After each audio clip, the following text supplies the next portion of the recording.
آج جو میرا بیان ہے اس کو آپ نے بہت غور سے سننا ہے. آج یوں سمجھیے کہ آخرت کا اکاؤنٹ جو ہے وہ کیسے بھرا جا سکتا ہے، کس طرح زیادہ سے زیادہ نیکیاں آسان طریقے سے کمائی جا سکتی ہیں، یہ آج اس بیان کا ٹاپک ہوگا. اگر آپ توجہ سے سنیں گے تو انشاءاللہ اللہ نے چاہا آپ کو کچھ ایسے طریقے مل جائیں گے جس سے آپ ڈیلی بیسس پر اپنے نامہ اعمال میں نیکیوں کا اضافہ کر سکیں گے. دیکھیں عقل مندی کیا ہے، پہلے یہ سوچئے. لوگ کہتے ہیں یار فلاں برتھ ڈے آج میری 20ویں برتھ ڈے، 30ویں 40ویں، انجوائے کرتے ہیں، پارٹی کرتے ہیں. حقیقت پتہ ہے کیا ہے کہ جب برتھ ڈے آتی ہے نا، اس کا مطلب یہ ہے کہ ہماری زندگی کا ایک سال کم ہو گیا. ہر گزرنے والا دن ہم اپنی موت کے قریب ہو رہے ہیں نا.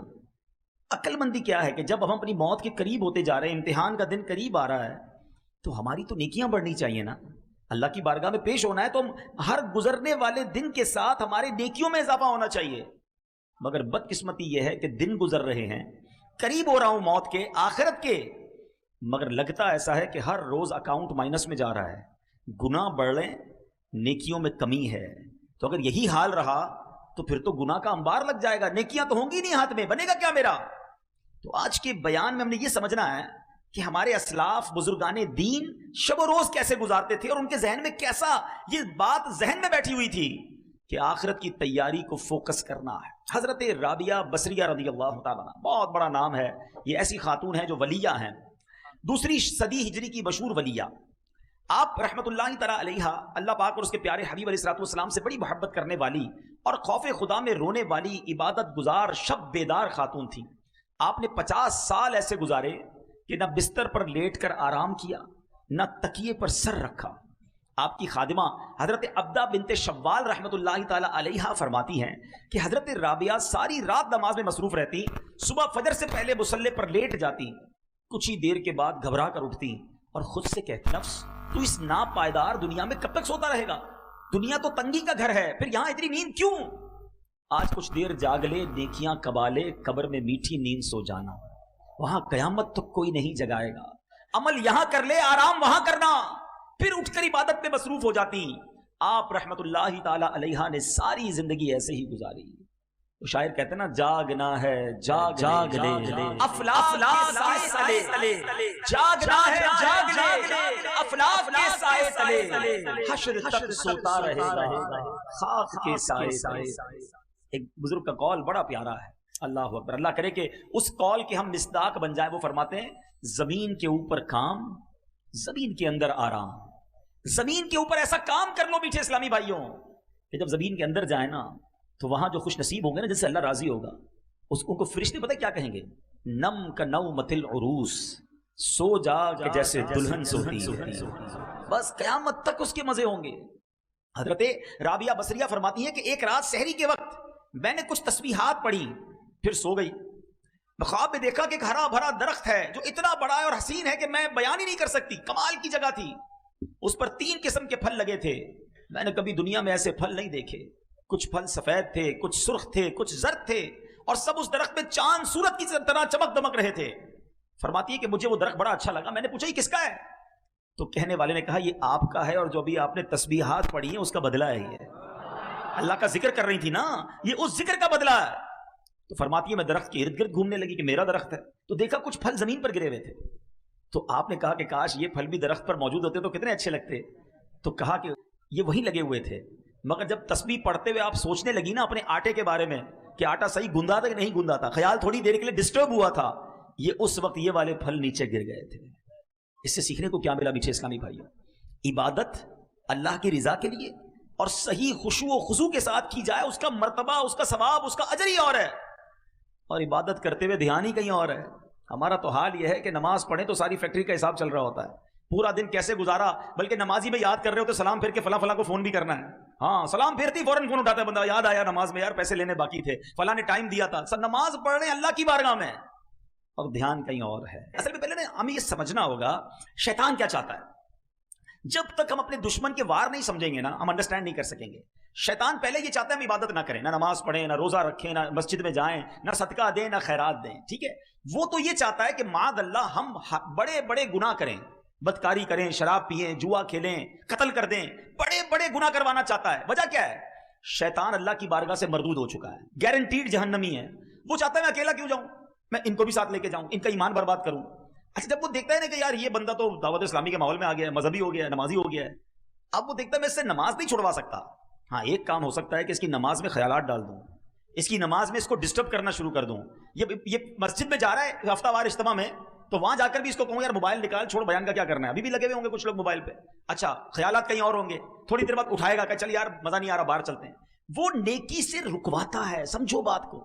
اول تو نیکی نہیں کرنے دیتا, ہم کر لیں اب اسے ڈسٹرب کرتا ہے, اب اس کو برباد کرنے کی کوشش کرتا ہے. صدقہ خیرات دینے کو جی نہیں چاہتا, زکات دینے کو جی نہیں چاہتا. اب جس کا دل چاہا اس نے دے دی.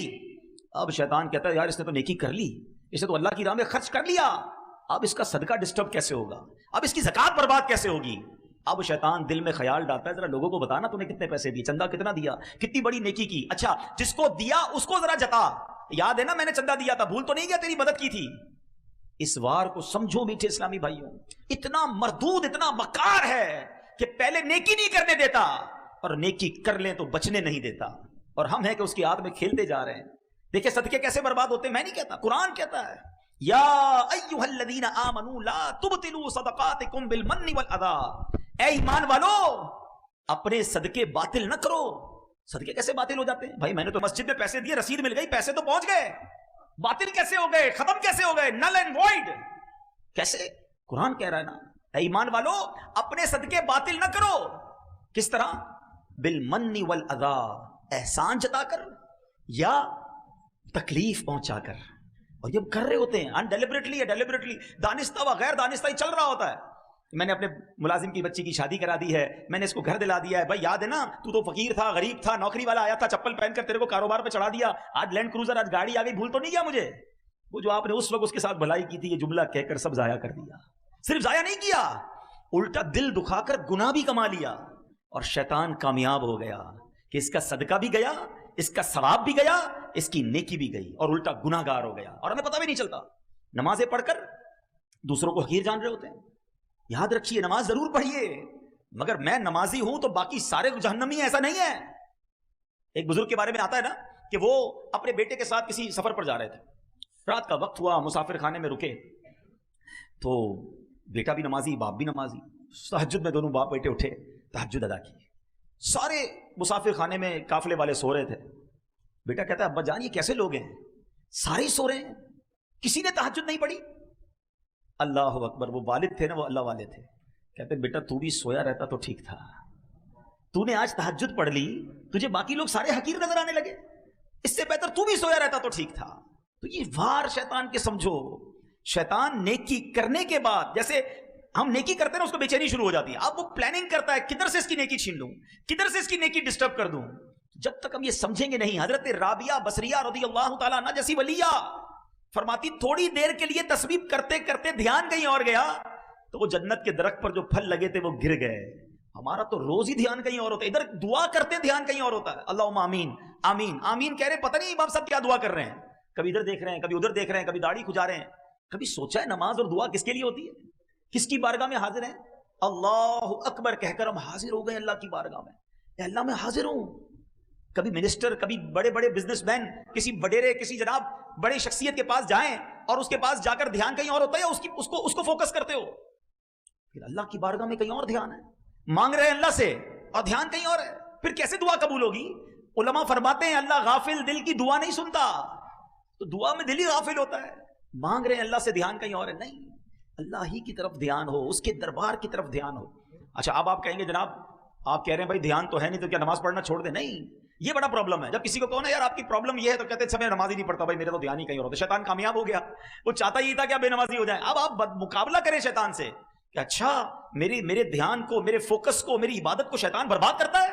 اب میں شیطان پر میں وار کروں گا, اپنی نماز بھی پڑھوں گا اور صحیح طریقے سے پڑھوں گا, دعا بھی کروں گا, فوکس کے ساتھ کروں گا, صدقہ دوں گا, کسی کو بتاؤں گا نہیں, اللہ کی رضا کے لیے دوں گا, نیکی کروں گا, اس کو انشاءاللہ کامیاب بھی کروں گا. یہ ہونا چاہیے نا ہمارا ذہن.